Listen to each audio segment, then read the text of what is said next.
Rathore empire. इस वक्त माया अपने केबिन में बैठकर काम कर रही थी, अपने आप से बात करते हुए।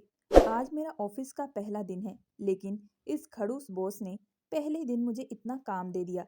कोई भी बॉस ऐसा नहीं करता, लेकिन ये तो मुझसे बदला ले रहे हैं। ये कहते हुए माया बड़बड़ाते हुए अपना काम कर रही थी कि तभी कुछ देर बाद लंच का समय हो जाता है। ऑफिस के सारे स्टाफ लंच करने के लिए चले जाते हैं कि तभी एक लड़का, जिसका नाम संदीप होता है, वह माया को देखते हुए, ये लड़की तो ऑफिस में न्यू ज्वाइन की है, जाकर इससे बात करता हूँ, देखने में तो खूबसूरत लग रही है। ये कहते संदीप माया के केबिन में एंटर करता है और माया को देखकर, मिस ब्यूटीफुल, आई नो तुम्हारा आज ऑफिस में पहला दिन है, लेकिन अभी कुछ देर ब्रेक भी ले सकती हो, चलकर लंच कर लो। ये सुनते ही माया एक हल्की सी स्माइल देते हुए, हाँ वैसे तुम सही कह रहे हो, कोई तो है जो मुझसे बात करने के लिए मेरे केबिन में आया है, नहीं तो मुझे लगा कि इस ऑफिस में बॉस की तरह सब लोग खड़ूस हैं। ये सुनते ही संदीप हंसते हुए, वैसे तुम बातें बहुत अच्छी कर लेती हो, क्या नाम है तुम्हारा? ये सुनते ही माया, माया चौहान। तभी संदीप माया को अपना नाम बताता है। दोनों एक दूसरे को हैंडशेक करते हैं। दूसरी तरफ आदित्य अपने केबिन की ट्रांसपेरेंट विंडो से सब कुछ देख रहा था, हालांकि माया उसे देख नहीं सकती थी। आदित्य माया को मुस्कुराते हुए देख, बहुत खुश हो रही हो ना, अभी तुम्हारी खुशी गायब करता हूँ। दूसरी तरफ माया और संदीप जैसे ही केबिन से बाहर निकलने वाले थे कि तभी आदित्य की गुस्से भरी आवाज आती है। उस आवाज को सुनते ही माया जैसी दूसरी तरफ देखती है तो आदित्य गुस्से से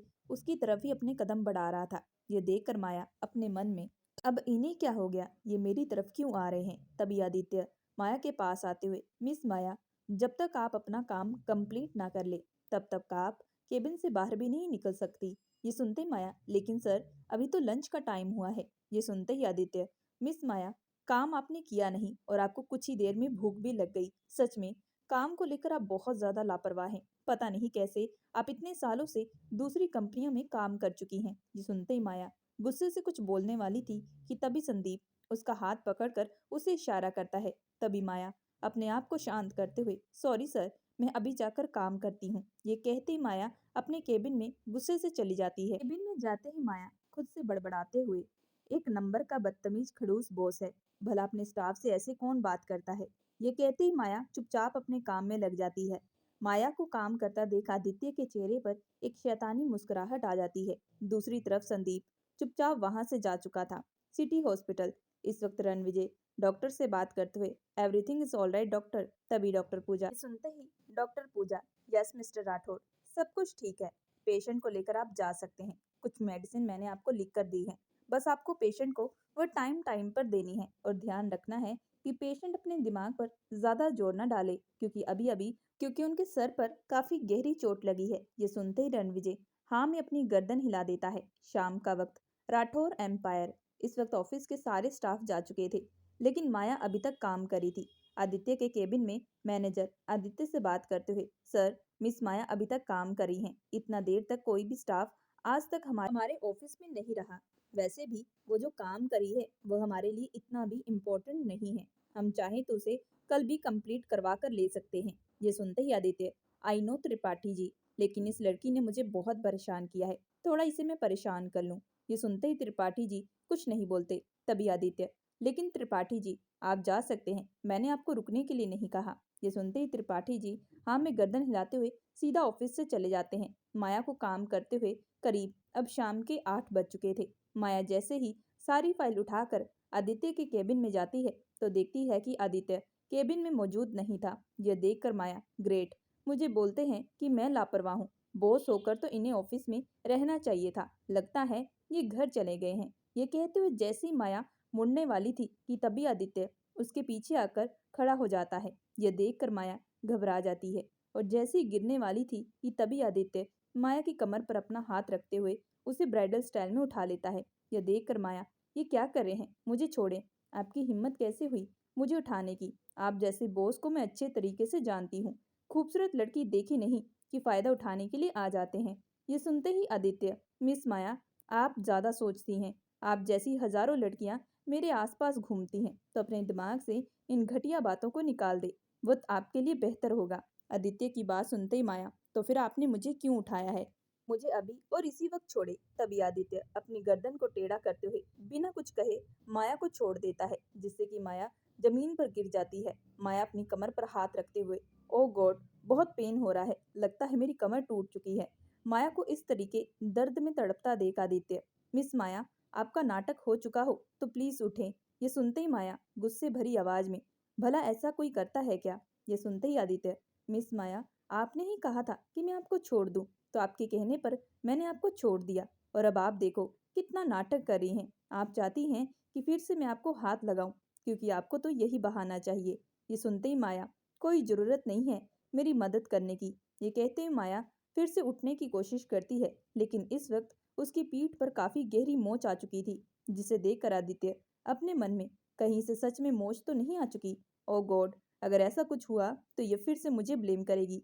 ये कहती आदित्य बिना कुछ कहे माया को फिर से ब्राइडल स्टाइल में उठा लेता है। हालांकि आदित्य के ऐसा करते ही माया कुछ बोल नहीं रही थी, बल्कि इस वक्त उसने आदित्य के दोनों कंधों पर अपनी पकड़ मजबूत की थी। आदित्य माया को अपने केबिन के रेस्ट रूम में ले जाता है। यह देखकर माया, आप मुझे कहाँ लेकर जा रहे हैं, प्लीज छोड़ें।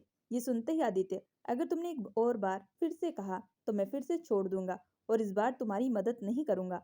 आदित्य की गुस्से भरी आवाज सुनते ही माया अब सहम चुकी थी। आदित्य माया को उठाकर सीधा बिस्तर पर लेटा देता है। यह देखकर, आपने मुझे यहाँ पर क्यों लिटाया है? ये सुनते ही आदित्य माया की तरफ देखते हुए अपने मन में, इसका कुछ नहीं हो सकता, इसके दिमाग का शक का कीड़ा कभी नहीं निकल सकता। वैसे मौका अच्छा है इसे और भी ज्यादा परेशान करने का। ये कहते ही आदित्य तिरछा मुस्कुराता है। तभी वह माया की तरफ देखते हुए, वही जो तुम सोच भी नहीं सकती, ऑफिस का सारा स्टाफ जा चुका है, सिर्फ ऑफिस में मैं और तुम हो। ये कहती आदित्य के चेहरे पर एक शैतानी मुस्कुराहट आती है। माया आदित्य की बात सुनते ही अपने मन में, जल्दी से उठ माया, इससे पहले कि तेरा बॉस तेरा फायदा उठा ले, जल्दी से खिसक ले। ये सोचते हुए जैसी माया उठने की कोशिश करती है कि तभी उसकी पीठ पर एक भयानक दर्द उठता है, जिससे कि उसकी आह निकल जाती है। ये देखते ही आदित्य माया को पकड़ते हुए दोबारा बिस्तर पर लिटा देता है, और माया की तरफ देखते हुए, रिलैक्स, मैं कुछ नहीं करने वाला, मैं सिर्फ तुम्हें परेशान कर रहा था। आदित्य के मुंह से ये बात सुनते ही माया शांत हो जाती है। तभी आदित्य फर्स्ट एड बॉक्स लेकर आता है, एक स्प्रे हाथ में पकड़कर माया की तरफ देखते हुए, अपनी पीठ से कपड़ा हटाओ। ये सुनती माया, नहीं, मैं नहीं उठाऊंगी। तभी आदित्य, तो ठीक है, तुम स्प्रे खुद अपनी पीठ पर लगा लो, लगा सकती हो। ये सुनते ही माया चुप हो जाती है। माया को समझ में आ चुका था कि उसके पास कोई भी रास्ता नहीं बचा, इसी वजह से मजबूरन उसे अपना कपड़ा हटाना पड़ता है। आदित्य माया की पीठ पर तुरंत स्प्रे लगा देता है। वह माया की तरफ देखते हुए, इससे तुम्हें दर्द कम होगा और जल्द ही तुम ठीक हो जाओगी। अगर ज्यादा दिक्कत परेशानी आती है तो तुम मुझे बता देना, मैं तुम्हें हॉस्पिटल लेकर चलूंगा। ये सुनते ही माया अपने मन में, वाओ, ये अच्छा है, पहले तकलीफ खुद देते हैं और बाद में मरहम भी खुद लगाओ, और उसके बाद दिखावा तो ऐसा कर रहे हैं कि जैसे इन्हें मेरी बहुत परवाह हो रही है। उस दिन मेरे कपड़े खराब किए, एक बार भी इन्होंने माफी नहीं मांगी। माफी मांग लेते तो क्या हो जाता, बट नहीं, ये तो मिस्टर आदित्य राठौर हैं, ये भला माफी कैसे मांग सकते हैं? माया अपने आप से बड़बड़ा रही थी कि तभी आदित्य माया की तरफ देखते हुए, अगर मेरी तारीफें करनी खत्म हो गई हो तो फिर अपनी फैमिली वालों का नंबर दो। ये सुनते ही माया, क्यों, क्या करना है आपको? तभी आदित्य, रिश्ते की बात करूंगा। ये सुनते ही माया तुरंत उठकर बैठ जाती है। वह घबराते हुए, नहीं नहीं, मैं आपको नंबर नहीं दूंगी। तभी आदित्य माया की तरफ बढ़ते हुए उसके बेहद नजदीक आ जाता है, और उसके चेहरे पर अपनी उंगलियां चलाते हुए, मिस माया चौहान, आप इतनी भी लकी नहीं है कि मैं आपके लिए आपके घर वालों से आपका हाथ मांगू। ये सुनते माया, थैंक गॉड। तभी आदित्य माया से दूर होते हुए, अब तुम इस हालत में घर तो नहीं अकेली जा सकती। ये सुनते माया, नहीं, मैं अकेली चली जाऊंगी, आप बस मुझे टैक्सी में बिठा दीजिए। माया की बात सुनते ही आदित्य अपना हाथ पॉकेट में डालते हुए, तुम बचपन से इतनी जिद्दी रही हो या फिर मेरे सामने जिद्दी होने का नाटक कर रही हो? आदित्य की बात का जवाब देते हुए माया, तो आप भी बचपन से खड़ूस हो या फिर मेरे सामने खड़ूस होने का नाटक कर रहे हैं? माया के मुंह से ये बातें सुनकर आदित्य अपने मन में, इसे तो कुछ भी कहना बेकार है, जो कहूंगा उल्टा ये बात मेरे ऊपर फेंक देगी। वैसे बड़ी कमाल की लड़की है, आज तक कभी भी ऐसी लड़की से पाला नहीं पड़ा जो मुझे टक्कर दे सके, मेरी आंखों में देखकर मुझसे ऐसे बात कर सके। दूसरी तरफ राठौर पैलेस, इस वक्त रणविजय और मोनिका राठौर पैलेस में एंटर करते हैं। मोनिका ने इस वक्त रणविजय का हाथ कसकर पकड़ा हुआ था। हॉल में बैठी प्रिया जी रणविजय और मोनिका को देखकर तुरंत उनके पास आती हैं। मोनिका को देखते हुए, प्रिया जी, मोनिका, तुम ठीक तो हो ना? ये सुनते ही मोनिका हाँ में गर्दन हिला देती है। वह बेहद धीमी वॉइस में, बस मैं थोड़ा रेस्ट चाहती हूँ। ये कहती वह रणविजय के चेहरे की तरफ देखती है। रणविजय प्रिया जी की तरफ देखते हुए, मॉम, मोनिका के लिए एक हेल्थी सूप बनाने के लिए कहे, कुछ देर बाद मेडिसिन देनी पड़ेगी। ये कहते ही रणविजय मोनिका का हाथ पकड़कर उसे उसके कमरे में ले जाता है। मोनिका को वो बिस्तर पर लेटाने के बाद रणविजय उसके बगल में बैठ जाता है, क्योंकि मोनिका चाहती थी कि वह कुछ देर उसके पास बैठा रहे। लेकिन इस वक्त रणविजय के मन में आकृति का ख्याल आ रहा था। वह अपने मन में, मुझे एक बार जाकर आकृति को देख लेना चाहिए।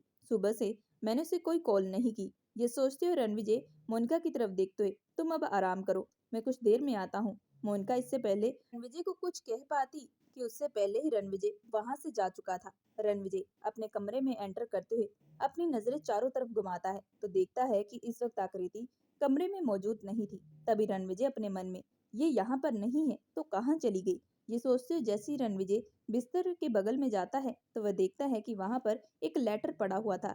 रणविजय बिना देरी के उस लेटर को खोलकर पढ़ता है तो कुछ ही देर में उसकी आंखें नम हो जाती है। वह गुस्से से अपना हाथ बिस्तर पर मारते हुए, तो फाइनली तुम अब उस समीर के पास गई हो।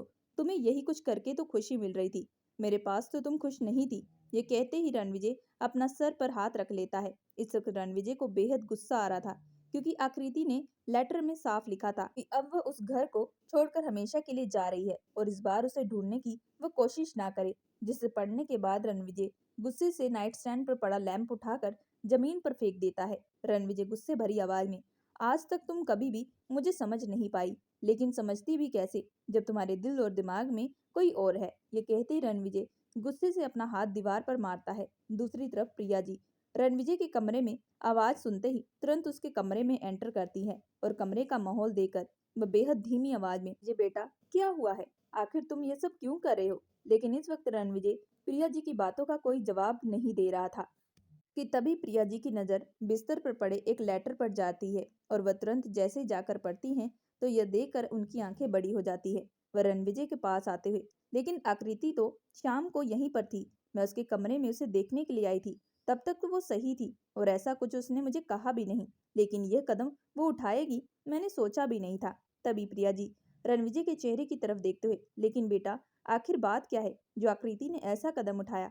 ये सुनते ही रणविजय गुस्से भरी आवाज में, मॉम, वह जहां पर भी होगी बेहद खुश होगी, क्योंकि उसे वही कुछ चाहिए था। ये सुनते ही प्रिया जी, क्या मतलब है तुम्हारा? तभी रणविजय बात को सही करते हुए यही कि उसकी चिंता बिल्कुल मत करे। रणविजय की बात सुनते ही प्रिया जी, नहीं बेटा, चिंता कैसे ना करूं, वह इस घर की बहू है और तेरी बीवी है, तुझे तो जाकर उससे बात करनी चाहिए, बल्कि उसे मनाकर वापस घर लाना चाहिए। ये सुनते ही रणविजय प्रिया जी से दूर होते हुए, नहीं मॉम, और खबरदार, आपने मुझे उसे लाने की बात कही, वह खुद अपनी मर्जी से गई है तो मैं उसके पीछे पीछे उसे मनाने के लिए नहीं जाऊंगा।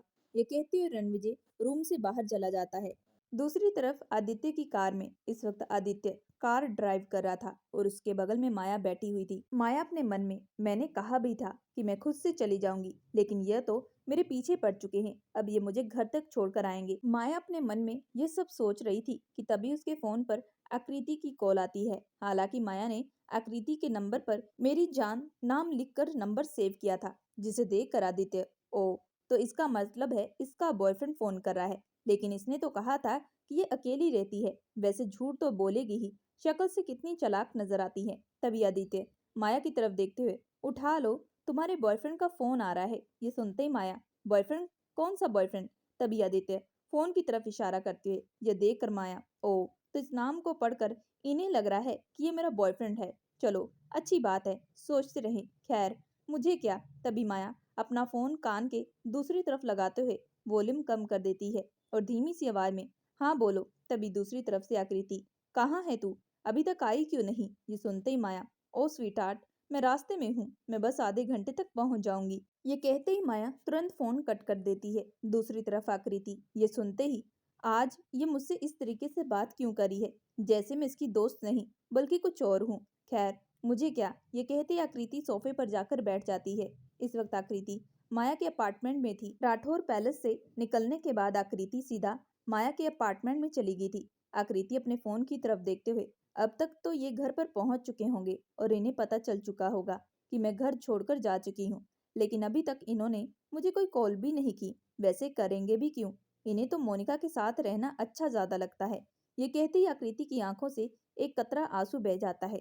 करीब आधे घंटे के बाद अपार्टमेंट के बाहर आदित्य गाड़ी से उतरकर तुरंत माया के पास आता है। वह माया का हाथ पकड़ते हुए, मैं तुम्हें तुम्हारे फ्लैट तक छोड़ आता हूँ। ये सुनते माया, नहीं नहीं, एक्चुअली मेरा बॉयफ्रेंड है, खामखा शक करेगा, बहुत ही ज्यादा पॉजेसिव है मेरे लिए, इसी वजह से आपको चिंता करने की जरूरत नहीं है, मैं खुद से चली जाऊंगी।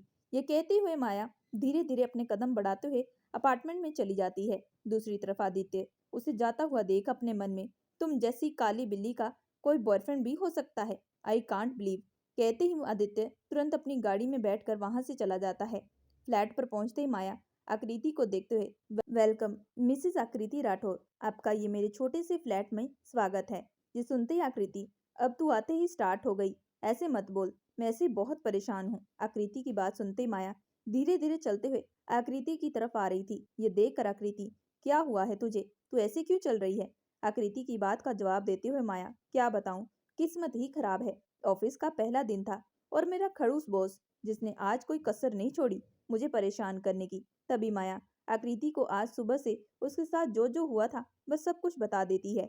माया गुस्से भरी आवाज में, अब मैं उस कंपनी को छोड़ भी नहीं सकती, अगर छोड़ूंगी तो मुझे पेनल्टी देनी पड़ेगी, मैं तो बुरी तरीके से फंस चुकी हूँ। तभी आकृति, छोड़, गुस्सा मत कर, शायद तूने उनकी गाड़ी का कांच तोड़ा है, इसी वजह से वह गुस्सा होंगे, कुछ दिन बाद वह ठीक हो जाएंगे। ये सुनते माया गुस्से भरी आवाज में, नहीं आकृति, तुझे बिल्कुल भी कुछ मालूम नहीं है, वह इंसान इतना खड़ूस है और बदतमीज है कि उसने तो एक बार भी मुझसे माफी नहीं मांगी, बल्कि मुझे उल्टा परेशान करता है, और मेरी कमर पर भी चोट उसी की वजह से लगी है। वैसे तू ये सब छोड़, अपना बता, तू आज यहाँ पर कैसे आ गई? आई मीन, कहीं तू लड़ झगड़ कर तो नहीं आई, क्योंकि तेरी शक्ल पर साफ नजर आ रहा है। ये सुनते आकृति अपना चेहरा दूसरी तरफ करते हुए, हाँ यार, कुछ ऐसा ही है। तभी माया आकृति का हाथ पकड़ते हुए उसे सोफे पर बैठाते हुए, कल रात को भी जब मैं तुझसे बात की थी तेरा मूड काफी ऑफ लग रहा था, आखिर बात क्या है? ये सुनते आकृति की आंखें नम हो जाती है। तभी वह माया को उसके और रणविजय के बीच में जो कुछ हुआ था वह सब कुछ बता देती है। जिसे सुनने के बाद माया, यार तू सच में पागल है क्या? तूने अपने आप को चोट क्यों पहुंचाई?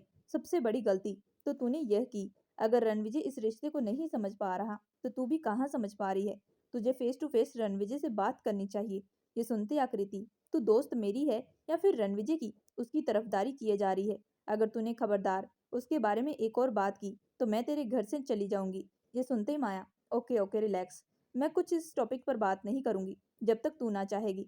अब तू बहुत टाइम के बाद यहाँ पर आई है, तू बता क्या खाएगी, मैं तेरे लिए अभी बना कर लाती हूँ। ये सुनते आकृति, नहीं, हम दोनों मिलकर बनाएंगे। राठौर पैलेस। इस वक्त प्रिया जी खाने की ट्रे हाथ में लिए रणविजय के रूम से बाहर आ रही थी। इस वक्त उनकी आंखें नम हो चुकी थी कि तभी पूजा प्रिया जी की तरफ बढ़ते हुए, क्या हुआ है मॉम, सब ठीक तो है ना? तभी प्रिया जी, नहीं बेटी, कहाँ सब कुछ ठीक है, आकृति घर छोड़कर जा चुकी है और रणविजय ने खाना भी नहीं खाया। मैंने उसे कहा भी जाकर वह आकृति को मनाकर वापस लाए, लेकिन वह अपनी जिद पर अड़ा हुआ है। ये सुनते ही पूजा, मॉम आप शांत हो जाएं प्लीज, चिंता मत करें, कहीं ना कहीं भाई की भी गलती रही है, इसी वजह से भाभी ने ऐसा कदम उठाया होगा। ये सुनते ही प्रिया जी, पूजा तू ये कैसी बातें करी है, तो अपने भाई पर ब्लेम कैसे कर सकती है, वह तो सारा दिन काम करता है। ये सुनते ही पूजा, हाँ मॉम, यही तो बात है कि वह सारा दिन काम करते हैं, भाभी को बिल्कुल वक्त नहीं देते। आज भाभी के हाथ पर चोट लग चुकी थी, लेकिन उन्होंने क्या किया, वह आकृति भाभी को छोड़कर मोनिका के पास चले गए। ये सुनते ही प्रिया जी, लेकिन बेटी, मोनिका भी तो इस घर की बेटी है ना, रणविजय की बेस्ट फ्रेंड है। फिर ये कहते ही प्रिया जी चुप हो जाती है। तभी पूजा, आप चिंता बिल्कुल मत करें, सब कुछ ठीक हो जाएगा, मैं जाकर भाई से बात करती हूँ। ये कहते ही पूजा सीधा रणविजय के कमरे में चली जाती है तो देखती है कि रणविजय इस वक्त बालकनी में खड़ा था।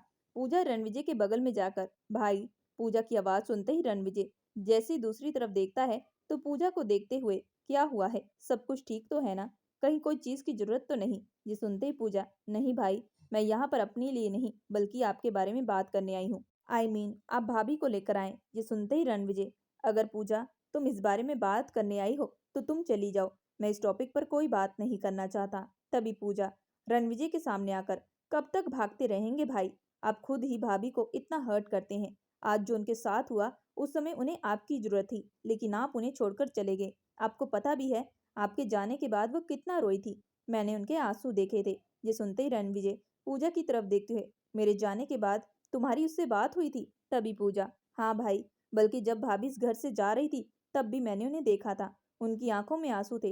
हालांकि वह जाना नहीं चाहती थी, लेकिन उन्हें यही लगता है कि आप उनसे प्यार नहीं करते और आपने ये शादी सिर्फ और सिर्फ परिवार वालों को दिखाने की वजह से की है। ये सुनते ही रणविजय, उसे बार बार यही सब लगता है तो मैं क्या कर सकता हूँ। तभी पूजा, तो भाई आप जाकर सीधा सॉर्ट आउट करें ना। तभी रणविजय, नहीं, मैं बिल्कुल भी नहीं उसके पास जाऊंगा। रणविजय की बात सुनते ही पूजा गुस्से भरी आवाज में, ठीक है भाई, अब आप मत जाएं, मैं ही जा रही हूँ भाभी के पास। पूजा की बात सुनते ही रणविजय पूजा की तरफ देखते हुए, तुम्हें पता है कि वह इस वक्त कहाँ पर है? ये सुनते ही पूजा, हाँ, मुझे बहुत अच्छे से पता है कि वह कहाँ पर है, बल्कि मैं भाभी को आपसे ज्यादा जानती हूँ। इस वक्त वो अपनी बेस्ट फ्रेंड के घर पर हैं। जाने से पहले मैंने उनसे एड्रेस भी लिया था और अब मैं उनके पास जा रही हूँ, क्योंकि मैं भाभी के बिना नहीं रह पाऊंगी। ये कहते हुए जैसे ही पूजा अपने कदम आगे बढ़ाने वाली थी कि तभी रणविजय बेहद तेज आवाज में, चुपचाप घर पर बैठो। ये कहते ही रणविजय पूजा के सामने आता है और वह एड्रेस मुझे सेंड करो, मैं जाकर आकृति को लेकर आता हूँ। रणविजय के मुंह से ये बात सुनते ही पूजा पूजा के चेहरे पर एक बड़ी सी मुस्कुराहट आ जाती है। तभी रणविजय, लेकिन एक बात याद रखना, अगर आकृति उस एड्रेस पर ना मिली तो फिर जहां पर भी होगी मैं उसे कभी इस घर में दोबारा नहीं लेकर आऊंगा। यह बात तुम अच्छे से याद रखना। ये सुनते ही पूजा, लेकिन भाई आपको क्यों लगता है कि भाभी अपनी बेस्ट फ्रेंड के पास नहीं होगी? पूजा की बात का जवाब देते हुए रणविजय, जितनी बात तुम्हें पता हो उतना बात ही ठीक है, तुम्हारे लिए ज्यादा जानने की जरूरत नहीं है और इस वक्त तुम अपनी पढ़ाई पर ज्यादा ध्यान दो, ना कि मेरे मैटर पर। ये कहते हुए रणविजय बिना कुछ कहे राठौर पैलेस से निकल जाता है। दूसरी तरफ मोनिका के कानों तक ये बात पहुंच चुकी थी कि आकृति इस घर को छोड़कर जा चुकी है, क्योंकि यह बात पूरे नौकरों को पता चल चुकी थी। जिसे सुनते ही मोनिका के चेहरे पर एक शैतानी मुस्कुराहट आती है। मोनिका अपने आप से बात करते हुए अब जाकर लगा तीर निशाने पर। यह कहते मोनिका पागलों की तरह हंसने लगती है। Rathore paint house. इस वक्त आदित्य स्टडी रूम में बैठकर काम कर रहा था कि तभी उसे माया का ख्याल आता है। आदित्य अपने मन में, वैसे ये लड़की पूरी पागल है, मेरी गाड़ी का कांच का टुकड़ा तोड़ दिया और उसके बाद ये उम्मीद रख रही थी कि मैं इससे माफी मांगू, लेकिन इसे परेशान करने में आज मुझे बहुत मजा आ रहा था। ये कहते हुए आदित्य हंसने लगता है। माया के अपार्टमेंट में इस वक्त माया और आकृति टीवी स्क्रीन की तरफ देखते हुए एक हॉरर मूवी देख रहे थे। आकृति ने माया को कसकर पकड़ा हुआ था। ये देखकर माया, आकृति, मैं रणविजय नहीं हूँ जो तू मेरी बाजू पर अपने नाखून दबोचने में लगी हुई है। देख, पिछले आधे घंटे से तूने मेरी पूरे बाजू पर नाखून मार मार कर क्या हाल कर दिया है। माया की बात सुनते ही आकृति माया से दूर होते हुए, सॉरी यार, लेकिन यह मूवी बहुत ज्यादा डरावनी है, मुझे थोड़ा डर लग रहा है। तभी माया टीवी को बंद करते हुए, ठीक है फिर तुम मूवी मत देख, वही तेरे लिए बेटर है। अभी तो तू मेरा हाथ दबोचने में लगी हुई है, पता चले रात को तुम मेरा ही गला दबा रही हो। इससे अच्छा है ये मूवी मत देख। मुझे तो ये सब मूवी देखने की आदत हो चुकी है, क्योंकि मैं अकेली रहती हूँ। मूवी को देखकर मैं अपना टाइम पास करती हूँ। तभी आकृति, तू तो जानती है ना मुझे हॉरर मूवी से कितना डर लगता है, रात को मुझे अजीब अजीब से सपने भी आने लगते हैं। ये कहते हुए आकृति को रणविजय की याद आने लगती है। तभी आकृति, पता नहीं रणविजय इस वक्त क्या करते होंगे, उन्हें मेरी याद आती भी होगी या फिर नहीं, लेकिन शायद आएगी भी कैसे, वो तो मोनिका के साथ होंगे। ये सुनते ही माया, तू बार बार उस मोनिका को ले आती है, कभी अपने और रणविजय के बारे में सोच लिया कर। तीसरे इंसान के बारे में जितना सोचेगी उतना ही झगड़ा बढ़ता जाएगा। जिसे सुनते ही आकृति, तू बोलना बहुत आसान है, मेरी जगह पर आकर देख मैं क्या झेल रही हूँ। ये कहती आकृति जैसे अपने फोन को हाथ में पकड़ती है कि तभी उसके फोन पर रणविजय की कॉल आती है। यह देखकर आकृति आंखें बड़ी करते हुए, रणविजय की कॉल आ रही है। आकृति की बात सुनते माया, मुझे क्या बता रही है, तू फोन उठा, देख क्या कह रहा है। तभी आकृति, नहीं, मैं नहीं उठाऊंगी कॉल, कुछ देर ये परेशान हो ले, तभी तो उन्हें पता चलेगा कि मुझ पर क्या बीत रही थी। माया ये सुनते ही, तुम्हारा कुछ नहीं हो सकता आकृति, ये कहते हुए अपने फोन में गेम खेलना शुरू कर देती है। करीब 5 मिनट के बाद आकृति परेशान होकर इधर उधर चलना स्टार्ट कर देती है। ये देखकर माया, अब क्या हुआ है, तेरे चेहरे के 12 क्यों बज रहे हैं? माया की बात सुनते ही आकृति, 2 कॉल के बाद उन्होंने मुझे कॉल भी नहीं की, ऐसा कोई करता है क्या? कम से कम उन्हें तो मुझे 50 कॉल करनी चाहिए थी, फिर जाकर मैंने उठाना था, लेकिन यह तो उससे पहले ही हार मान बैठे। आकृति की बात सुनते ही माया, तेरा दिमाग सच में खराब हो चुका है, मुझे सीरियसली विश्वास नहीं हो रहा कि तू मेरी वही दोस्त है जो इतनी समझदार हुआ करती थी। लगता है उस समीर के साथ रहकर तेरा दिमाग पूरा चलना बंद हो चुका है। माया की बात सुनते ही आकृति तेज आवाज में, तुझे जो बोलना है बोल, लेकिन उस घटिया समीर की बात मत कर। आकृति की बात का जवाब देते हुए माया, अच्छा अच्छा ठीक है, तू शांत हो जा, मैं कुछ नहीं कहूंगी, तुझे जो ठीक लगता है तू वो कर। माया की बात सुनते ही आकृति चुपचाप अपने कमरे में चली जाती है। करीब 5 मिनट के बाद दरवाजे की बेल बजती है। यह देखकर माया, अब इस वक्त कौन आ सकता है भला? ये कहते हुए माया जैसे ही दरवाजा खोलती है तो सामने खड़े शख्स को देखकर उसकी आंखें बेहद बड़ी हो जाती है। वह बेहद धीमी आवाज में, आप, आखिर फ्लैट में इस वक्त कौन आया था? और क्या रणविजय और आकृति अब एक हो पाएंगे? लेकिन इन सारे सवालों का जवाब आपको कहानी के अगले भाग में मिलेगा। कहानी पसंद आए तो हमारे चैनल को लाइक और सब्सक्राइब जरूर करिएगा एंड बेल आइकन का बटन जरूर दबाइएगा।